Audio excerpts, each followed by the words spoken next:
Bonjour, j'espère que vous allez bien.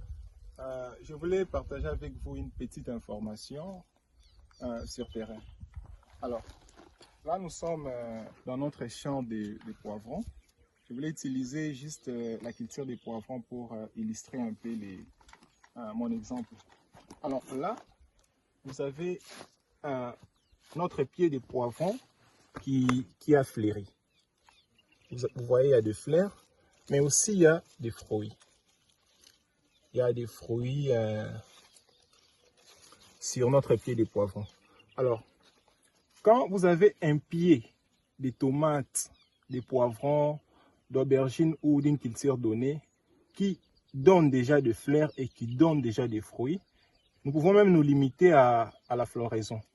C'est que la floraison pour une plante, c'est un peu comme la période de grossesse chez la femme. C'est-à-dire que le métabolisme de la plante ici double. C'est-à-dire que les besoins en eau et en éléments minéraux de la plante doublent. Et non seulement les besoins ou ses exigences en termes d'eau ou de fertilité vont augmenter, mais aussi sa vulnérabilité va augmenter. Alors, pour ceux qui font par exemple les cultures maraîchères, ils vont constater que durant la période de floraison ou durant la période de fructification, les pieds de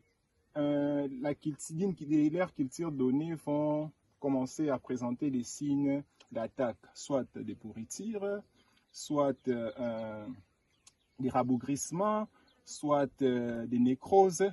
C'est parce que le métabolisme a doublé et les besoins ont augmenté. Alors, s'il y a une période cruciale durant laquelle il faut que l'agriculteur puisse s'occuper à 100%, il doit se mettre à fond dans l'entretien de sa plantation, c'est durant cette période ici. Donc, c'est une période qui nécessite vraiment une forte concentration, qui nécessite un engouement à 100% pour ne pas rater sa campagne agricole. Dès lors que vous ratez cette période, dès lors que vous n'arrivez pas à entretenir votre champ durant cette période, vous aurez raté votre campagne agricole. Donc, c'était juste ça, la petite information que j'avais à vous partager. Je vous dis merci, on se revoit à la prochaine.